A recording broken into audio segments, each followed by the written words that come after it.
Alright. G'day, fellow Prometheans. Kip, Hales. Um, yeah. Update on my situation real quick. It's pretty alright, aside from the voices of Antiwhiteism constantly in the air. Oh,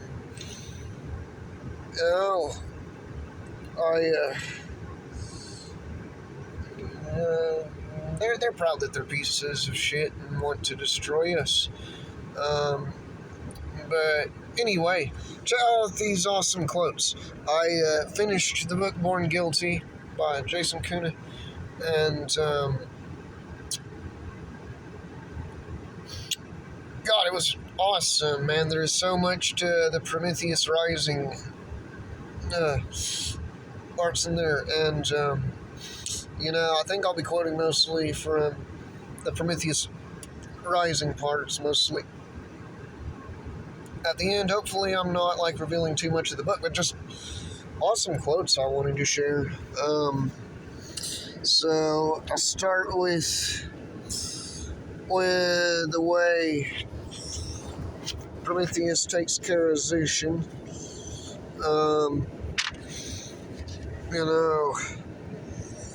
He creeps up behind his man. I don't want to spoil it, but anyway, Zushin in his dying says, "Without honor, Prometheus, you have delivered my death blow." And, Prometheus's response was, "Speak not that name, nor give it to my children, for to you and all enemies of my nation, we are vengeance." I almost got too excited with that. I'm having to contain myself. Because I have to read you these quotes. Now, when Gorthing, another, I don't know how to put this into perspective if you haven't been reading this, but,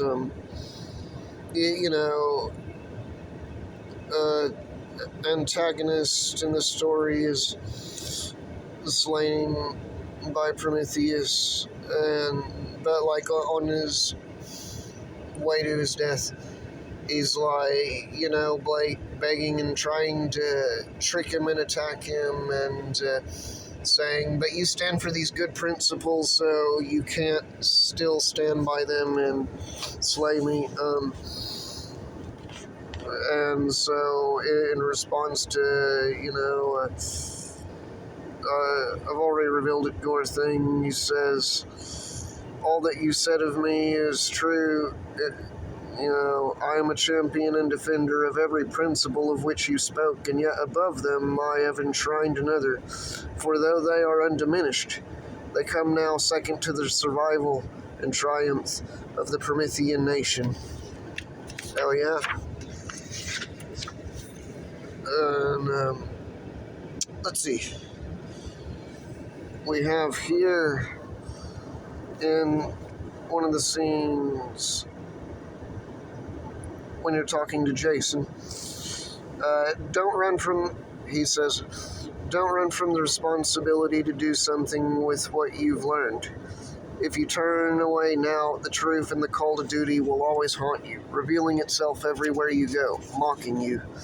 You would have to become someone you hate, broken and hollow. You would have to lie to yourself, to live with yourself as a nothing.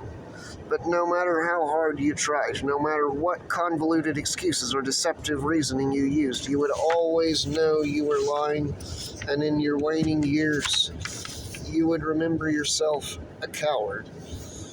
I won't sugarcoat the conflict. You're going to have to make decisions about how you can best serve the cause for our well-being. For some, that means participating in activities that expose their identity to the enemy. For others, it means, God, let me turn this off, keeping a low profile.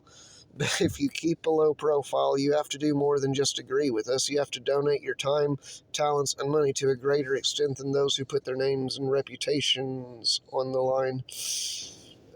We're not the safest. We don't have wealthy patrons donating millions to us every month. You know, we survive by volunteerism. I'm cutting it short. I'm leaving stuff out, and I don't want to just read a whole page like you don't have to buy the book. We survived by volunteerism and the modest financial donations of common folk. That's what a real rebellion looks like. You've seen it before, not often in the real world, but in books and in movies. The rebels are always the underdogs, always outnumbered, outfinanced, outgunned, always maligned by the regime as traitors, haters, terrorists. The rebellion is patched together in the back rooms of restaurants and basements, in undersupplied, understaffed, inelegant hideouts.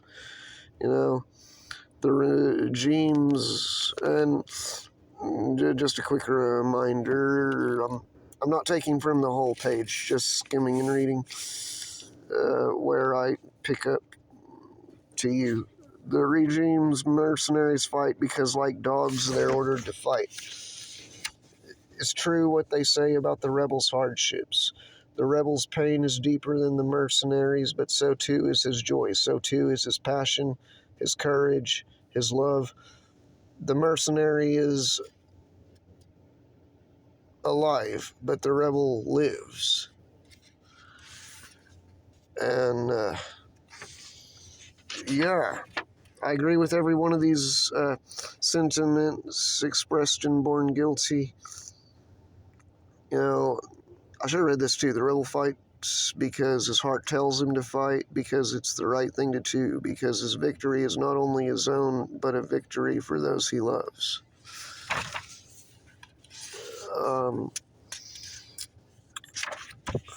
Gosh. So epic, man. It was so epic. I had hoped the device did not just tell me that I'm out of time, because it's really getting good. Now, as Prometheus and his people rise, he warns them. You see, like, Prometheus rising takes place back in time, I just, where it connects to the present. Let me see here, try not to give too much away. The flesh of the earth is the antechamber to the seat of the Promethean crown. Vyashri and Ragna will not be tolerated. Aid I will render with the wisdom of the lore masters and the strength of others as I see fit. But should the Anarian Prometheans fail to reclaim their destiny, I will come forth in might of arms. A great war I will unleash upon the world. The skies I will blacken, and the lands I will drown, and save for those who served our nation. I will leave not one to mourn the passing of mankind. The cataclysm I will then subdue, and a golden age in which the earth is renewed shall follow. In order of their service to the crown, I will gift the new earth to the Anarian Prometheans, and they shall have it for a home, a treasury, and a garden. Their heroes I will elevate, and then shall rule the earth's flesh as my regents. Even now and this is where the quotes from Prometheus ends. Even now, on the order of the king, lore masters tread the lonely roads and bustling cities of the earth's flesh, seeking for the worthy, seeking for those who will pledge their lives to the king, seeking on ancient lands with young names. America, Germany, England, Australia, and more. For wherever Anarians are under the spell and threat of Vyashri in power, they are come. And so, beautiful. And yeah, I really resonate with the kings, the Prometheans, Prometheus himself. I love how Born Guilty gives us a vivid mythology. Um, you know, I love coming back to like it's like coming out of a book in real life, but like you're still in the in what you're reading. So like, yeah, I became astute when I knew it was back to Jason talking. I loved the pictures that accompanied these scenes, and you know, I really kind of saw where I want. Say kind of, I saw where I want to be in him. You know, he's how I want to be, and yeah, racism really goes out the window the more anti-whiteism you see among white people. Um, you see that this is a sickness. Spread anti-whiteism is such a prevalent sickness in society that you may have missed it if you didn't know the term anti-whiteism, or if you didn't have the go free concepts. We have our technical frames of thought and whatnot. But there's an awesome glossary at the end of the book, a lot of terms to look into, and I just if you don't have tools like this, I can see how you would have missed it. Maybe by some means, at some point you have no excuse. But I see the degenerates will stand up for degeneracy all across the board of races, and the longer I stay somewhere white, the more in my face it is. Like, racism really loses its credibility. It loses hold in your understanding as the problem through this movement. And it's really it's a whole new burden to bear, because then you're not safe the moment you get around whites. What a delusion, damn. You know, they have their limitations on what they'll attempt, but man, these people are scared and sorry. They're always making threats in the distance, always hiding their presence and faces, and this is the kind of cowardice you're up against. They're really all lazy cowards. You know, I gave people a big piece of my mind today, seemingly effectively. I was real sure I could hear them belly aching about it all day and night. And it's not a discussing issue with me, I don't get approached. If they keep it that way, I'll keep it that way. But,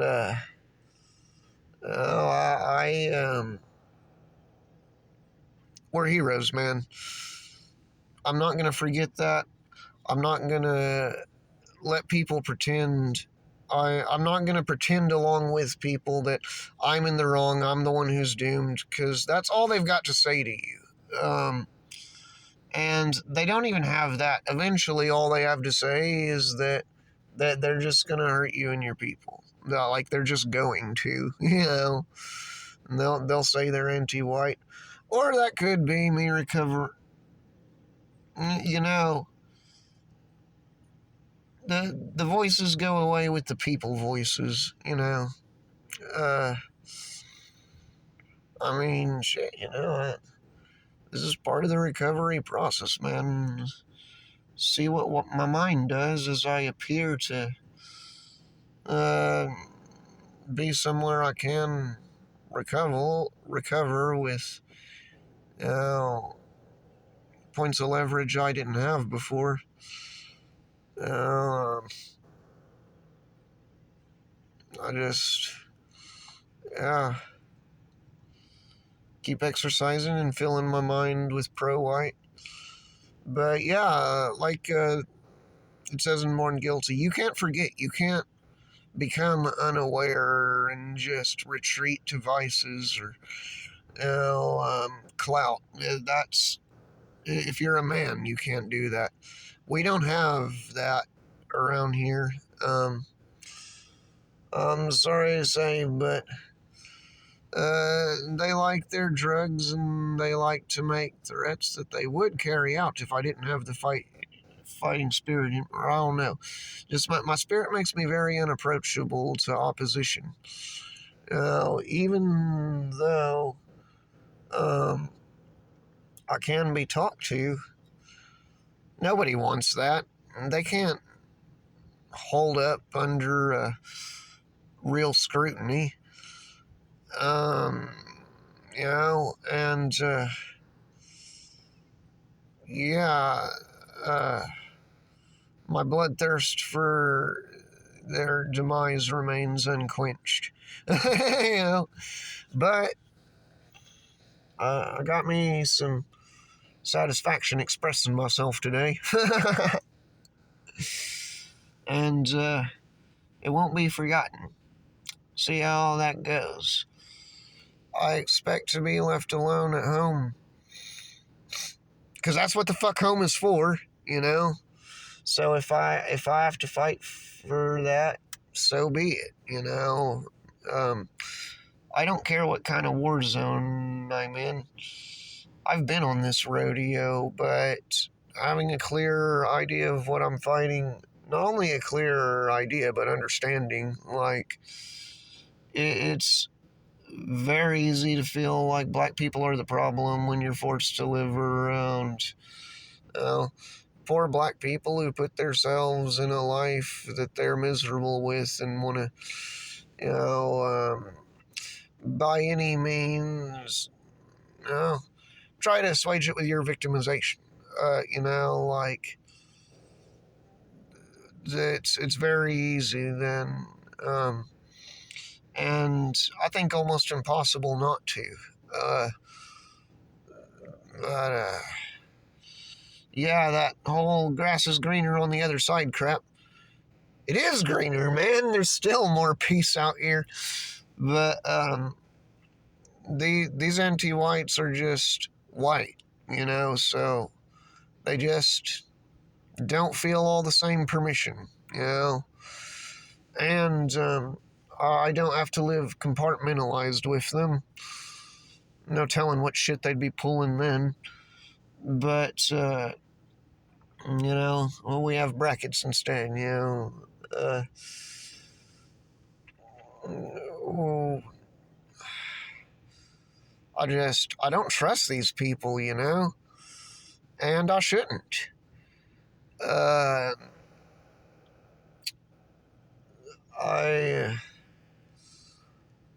I'm always ready, whatever it is, a physical attack or a feeble attempt to prey to my mind in hopes to activate some white guilt within me.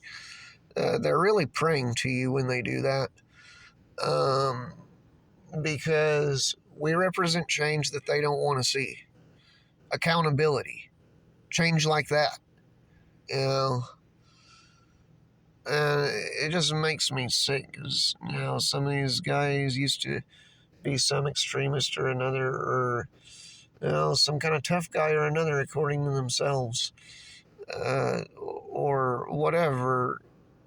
My history I wouldn't care to know, or that, I'm like, that if I knew, I'd be like, whoa, you really are a piece of shit, and then who knows, like, what I'd be like. I mean, I can't stand these degenerates, man. Like, all they do is stand up for everything being fucked up, and there being no justice, and uh, none of their kind held responsible. By their kind, I mean anti-whites. Anti-whites really are, you know, it's a great title for them because it just wraps it all up in everything that is anti-us, for which we hate the world as we do, or uh, people with just worldly concerns, predators and perverts, and all of these people that should be kept on the fringes, certainly not promoted as sacred. Um, kept on the fringes at best. I'm with Jason. Throw them out. But yeah, anti-American, anti-white history, like, just burn it down, they all cry, And, God, there was this great analogy with the hippie movement and Born Guilty, how it was supposed to be so altruistic and, just for open-minded people, start having a saying, like, uh, racial equality and feminism, which equality is part of the anti-white narrative, that we have some equal ground to meet upon, wherein to get to this fictional ground, the abilities and intellect of whites has to be diminished. And, the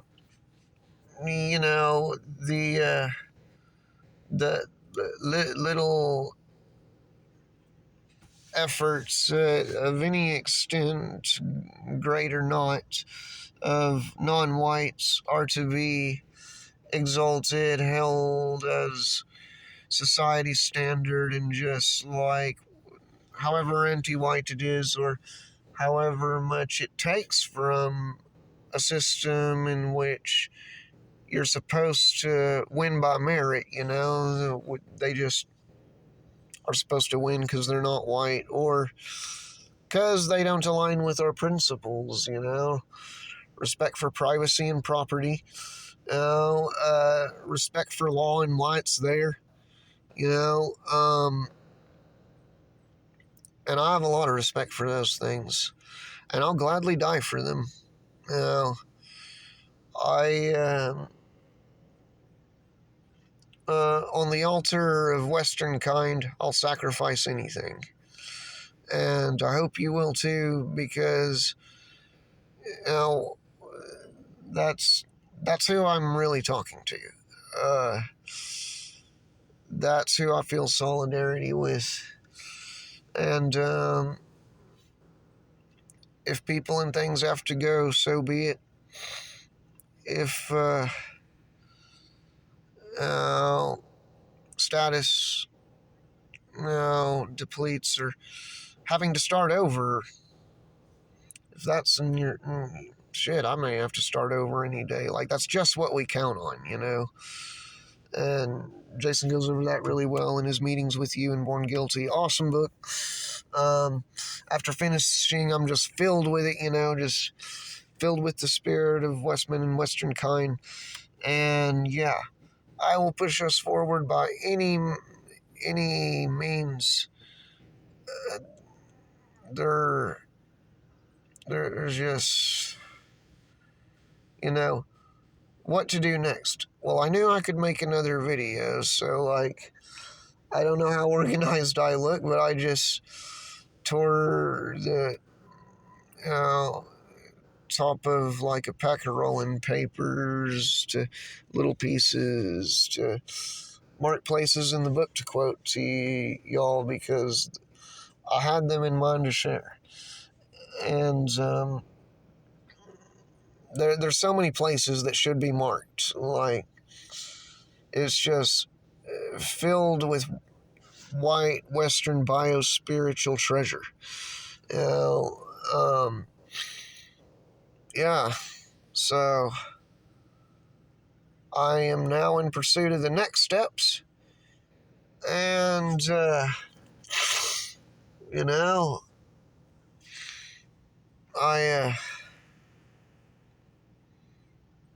sorry you can't really see me still. But, I guess you could for a little while.